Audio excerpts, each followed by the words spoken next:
అయితే ఏపీలో జియో కూడా రిలీజ్ అయింది. ఓజీకి టికెట్ హైక్ పెంచుతూ ఒక జియో రిలీజ్ అయింది సార్. అయితే ఈ టికెట్ హైక్ అనేది ఆ సినిమా లాంగ్ రన్ని దెబ్బతీసే అవకాశం ఉందా మీరు ఇప్పుడు చెప్పిన దాని ప్రకారం? ఏంటి, నేను ఒకటే చెప్తా. అభిమాని హీరోకి అభిమానం ప్రాణం పెడతాడు. మనం ఏమంటున్నామంటే హీరో గారికి ఇప్పుడు సంబంధం లేదు. హీరో గారు ఒక జాబ్ చేశారు, సినిమా తీశారు, అయిపోయింది ఆయన డ్యూటీ. ఆయన డిప్యూటీ సీఎం గారు. 1000 రూపాయలు టికెట్ పెట్టడం నిర్మాత తప్పు. ఆ 1000 రూపాయల టికెట్ రికమెండ్ చేయడం ఛాంబర్ తప్పు. ఆ 1000 రూపాయల టికెట్ హోమ్ సెక్రటరీ ఇవ్వడం హోమ్ సెక్రటరీ తప్పు. ఎందుకంటే ఆక్యుపెన్సీ గత సినిమాలు ఎంత ఆక్యుపెన్సీ ఉన్నాయి, అసలు ఎంత ఉన్నాయి, ఆయన బడ్జెట్ ఎంత, మనం ఫస్ట్ డే కలెక్షన్ వస్తే మన 4000 టోటల్గా 1550 థియేటర్స్, 1550 థియేటర్స్ అంటే 5 షోస్, అది ఎంత పడుతుంది, ఆ ఎన్ని థియేటర్లు పడుతున్నాయి, ఆ థియేటర్లో షోలు ఎన్ని పడుతున్నాయి, ఆ షోల్లో మనకు 1000 రూపాయల టికెట్ పెడితే ఎంత 800 కోట్ల కలెక్షన్ వస్తుంది. తర్వాత మనం 300 రూపాయల టికెట్ ఇచ్చాం, 300 రూపాయలు ఇంటూ 5 షోలు, అది 800 కోట్లు వస్తుంది. అసలు బడ్జెట్ ఎంత, అది మీరు మొత్తం చేసుకోవాల్సిన బాధ్యత రాజ్యాంగం ప్రకారం ఐఏఎస్ అండ్ ఐపీఎస్ మీకు లెక్కల్లో చూసుకొని కరెక్ట్గా కాలిక్యులేషన్ చేసుకోవాల్సిన రెస్పాన్సిబిలిటీ బాధ్యత మీకు ఉంది కదా. అది ప్రజల మీద తీసుకెళ్ళి 1000 రూపాయలు భారం పట్టేసి వాళ్ళు ఇప్పుడు బాధపడుతున్నారు. పిల్లలు ఫ్యాన్లు ఏమంటారంటే మా హీరోని మేము వదులుకోలేము, మా హీరో సినిమా మేము ప్రాణం పెట్టి చూడాలి, మేము ఆ సినిమా చూడాలంటే మా దగ్గర డబ్బులు లేవు, ఏం చేయాలా, అప్పు చేసేనే చూడాలి, మా హీరో సినిమా ఫస్ట్ డే చూసేయాలి. అలా మరి వాళ్ళని అంత ఇబ్బంది పెట్టడం కరెక్టా అనేది నేను వీళ్ళు అడుగుతున్నా. ఒకటి. రెండోది, ఏ క్లాస్ 1000 పెట్టారు, బి క్లాస్ 1000 పెట్టారు, సి క్లాస్ 1000 పెట్టారు. సి క్లాస్లో కూలి ఎంత, బి క్లాస్లో కూలి ఎంత, ఏ క్లాస్లో జీతం ఎంత, అది కూడా తెలియదా? మనం ఒక్కసారి ఇవన్నీ కూడా ఆలోచించాలి, రిపీట్ చేసుకొని మనం ఇవన్నీ చేసుకున్న తర్వాత అవుతుంది. అవన్నీ మనం చేసుకోకుండా 1000 రూపాయల టికెట్ పెట్టి 300 రూపాయల టికెట్ పెట్టి మీరు బడ్జెట్ ఎంత అయింది, ఆ బడ్జెట్లో ఎన్ని రోజుల్లో ఆ బడ్జెట్ వస్తుంది, ఈ రేట్లో ఎంత మనకు బ్రేక్ ఈవెన్ అవుతుంది, ఆయన బ్రేక్ ఈవెన్ అయితే ఎంత వస్తుంది. ప్రజల దగ్గర మనం 20% ఎక్స్ట్రా లాగొచ్చు, కానీ మనం 100 and 200% లాగడం అనేది కరెక్టా అని ఒకటి. అదే ఈ జీవో గంటలో లెటర్ పెట్టిన గంటలో జీవో ఇచ్చారు. రైతు తల్లడిల్లిపోతున్నాడు, రైతు బాధపడుతూ ఉన్నాడు, రైతు కన్నీరు పెట్టుకుంటున్నాడు. రూపాయికి ఆయన పెట్టిన పెట్టుబడి రాక రూపాయలు అమ్మే పరిస్థితికి వచ్చింది. ఆయన పెట్టిన పెట్టుబడి రాక రూపాయికి టమాటాలు అమ్మే పరిస్థితి వచ్చింది. మీరు ఆయన గిట్టుబాటు ధర ఇవ్వట్లేదు. రైతే మనకు వెన్నుముక్క, రైతే మనకు ప్రాణం. రైతు లేకపోతే మనం సిటీలో ఉన్నవాళ్ళం మనం ఉండలేము, రైతు పండించకపోతే మనకు తిండి ఉండదు. అలాంటి రైతుని కన్నీరు పెడుతున్నారు. మీరు వచ్చి ఇక్కడ డబ్బు ఇచ్చిన 10 రెట్లు 15 రెట్లు మీరు వచ్చి జీవోలు పాస్ చేసి టికెట్ కొనండి అంటున్నారు. రైతు కొడుకే పవన్ కళ్యాణ్ గారి అభిమానం అవ్వచ్చు, రైతు కూతురే పవన్ కళ్యాణ్ గారి అభిమానం అవ్వచ్చు. అంటే 1000 కేజీలు అమ్మి పవన్ కళ్యాణ్ గారి సినిమా చూడాలా? ఒక్కసారి పెద్ద మనసు పెట్టుకొని ఆలోచించండి. ఆ రైతు కన్నీళ్ళు ఆ కొడుకుని సంతోషపరచాలనుకున్నప్పుడు ఏం చేయాలి? ఆ రైతుకి గిట్టుబాటు ధర ఇవ్వాలా వద్దా? మరి గిట్టుబాటు ధర ఇవ్వడానికి నెల రోజులు ఎత్తుక్కొని అన్నీ ఇక్కడ ఎంత ఉంది, అక్కడ ఎంత ఉంది, మహారాష్ట్ర ఎంత ఉంది, పక్కన ఎంత ఉందని ఎత్తుక్కుంటారే. మరి ఎందుకు మరి టికెట్ రేట్ వచ్చేటప్పుడు తమిళనాడు ఎంత ఉంది? తమిళనాడు 183 రూపాయలు, కర్ణాటక 200 రూపాయలు, కేరళ 236 రూపాయలు. మరి అన్ని రేట్లు ఉంటుండగా మనం 1000 రూపాయలు ఇవ్వడం అనేది కరెక్టా? మనం ఇక్కడ గిట్టుబాటు ధర అక్కడ ఎంత ఉంది కదా, ఇక్కడ ఎంత రేటు ఎక్కువ ఇవ్వడం మనల్ని ఏమనుకుంటారు ప్రజలు? మన గవర్నమెంట్ని ఏమనుకుంటారు? మన డిప్యూటీ సీఎం గారిని ఏమనుకుంటారు? మన చంద్రబాబు నాయుడు గారిని ఏమనుకుంటారు అన్న ఆలోచన కూడా మీకు ఐఏఎస్లకు ఐపీఎస్లకు లేదా అని అడుగుతున్నాను నేను.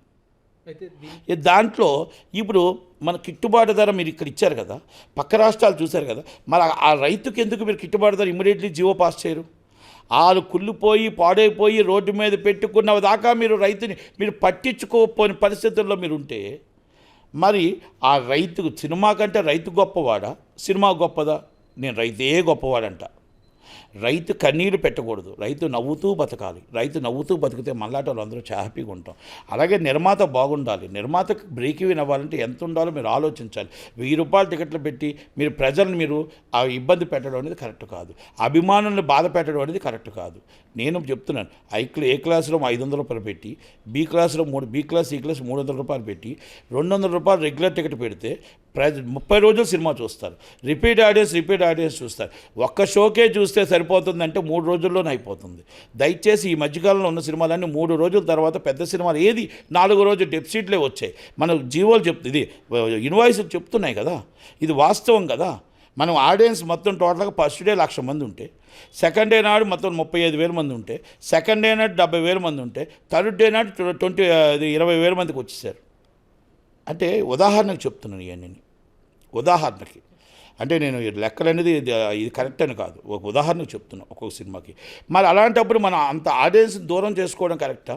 మనం ఓటీటీకి అలవాటు చేయించడం కరెక్టా? మనం మొత్తం సినిమా థియేటర్కి జనాలు రాకుండా మనం పైరసీ చూసుకునే విధంగా మనం ప్రోత్సహించడం కరెక్టా? ఒక్కసారి ఆలోచించండి.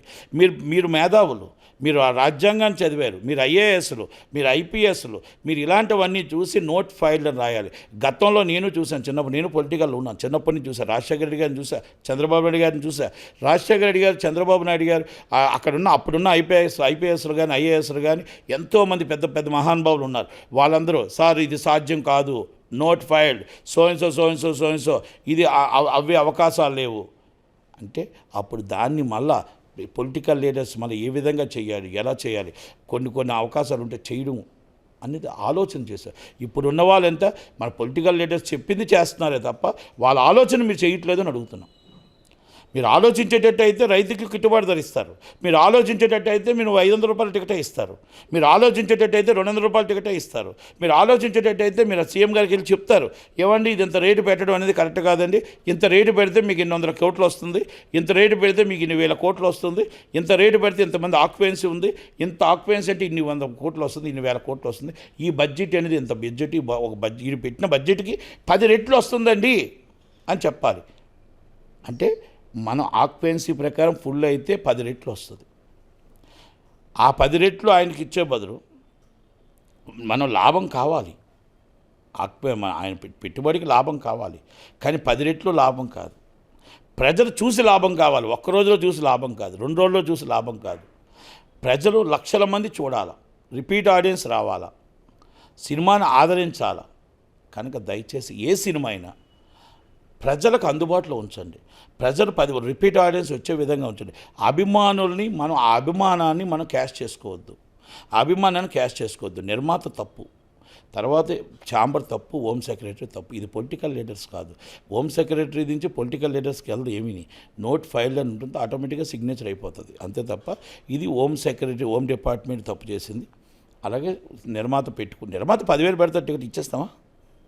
నాకు ఆశ ఉంది, రాత్రి 50,000 రూపాయల టికెట్ పెట్టి నేను ఎప్పటికైనా సినిమా చేయాలి, 50,000 టికెట్ పెట్టి సినిమా మొత్తం ఒకటే షోలో ఆగేసుకొని ఉంది. చేసి అవుద్దా సాధ్యం? ఇచ్చేస్తారు. ఇప్పుడు ఇస్తారు. ఎందుకంటే 1,000 రూపాయలు ఇచ్చినా రేపు 10,000 ఇవ్వరేటి, 10,000 ఇచ్చినా 50,000 ఇవ్వరా? అంటే ఏ రోజుకైనా 50,000 సంతకం పెడతారు గవర్నమెంట్, ఏ రోజుకైనా 10,000 సంతకం పెడతారు. అంటే గవర్నమెంట్ చూడట్లేదు ఎందుకు ఈ 1,000 రూపాయలు పెట్టారు, సాధ్యమా అసాధ్యమా అన్న ఆలోచన కూడా మీరు లేని పరిస్థితుల్లో ఈరోజు ఐఏఎస్ ఐపీఎస్కి మారిన మచ్చ వస్తుంది. ఒక్కసారి నాతో డిబేట్కి వస్తారు ఎవరైనా? In IAS and IPS I'm ready in debate. నేను 1వ క్లాస్ చదవలేదు, నేను చదువు రాదు, మీరు చదువుకున్నారు మేధావులు, నేను వస్తా. ఫస్ట్ డే కలెక్షన్ ఎంత వస్తుంది ఆక్యుపేషను, సెకండ్ డే కలెక్షన్ ఎంత వస్తుంది, థర్డ్ డే మీరు ఇచ్చిన రేట్ల మీద వాళ్ళు పెట్టిన బడ్జెట్ ఎంత, I'm ready.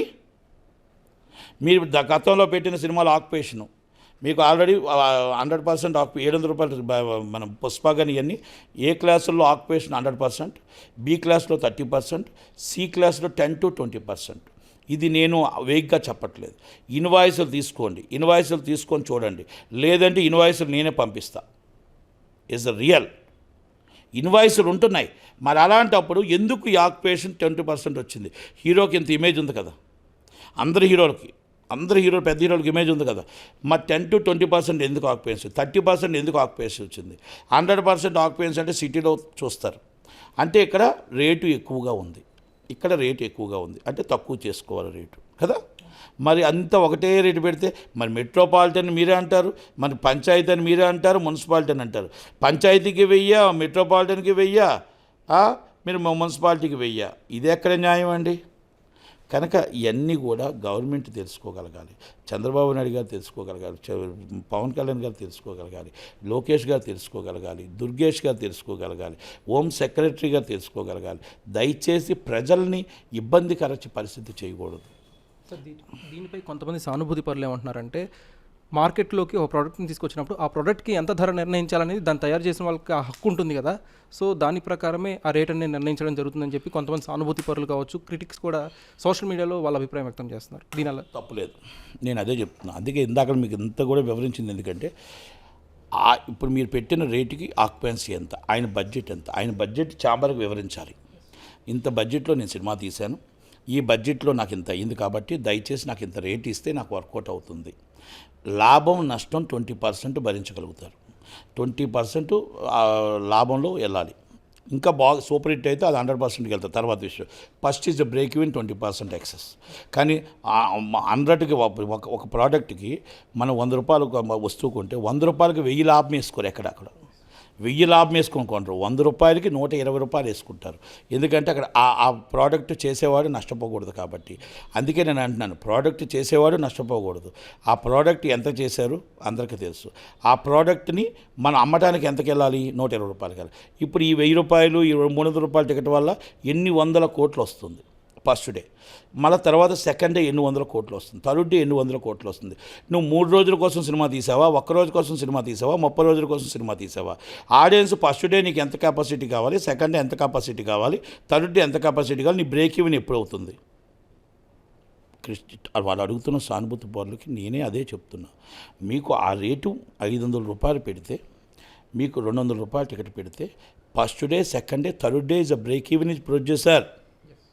Repeat audience and మొత్తం టోటల్గా అంటే మనం 4వ రోజు నుంచి బ్రేక్ ఈవెన్లో ఉంటాం, లాభాల్లో ఉంటాం.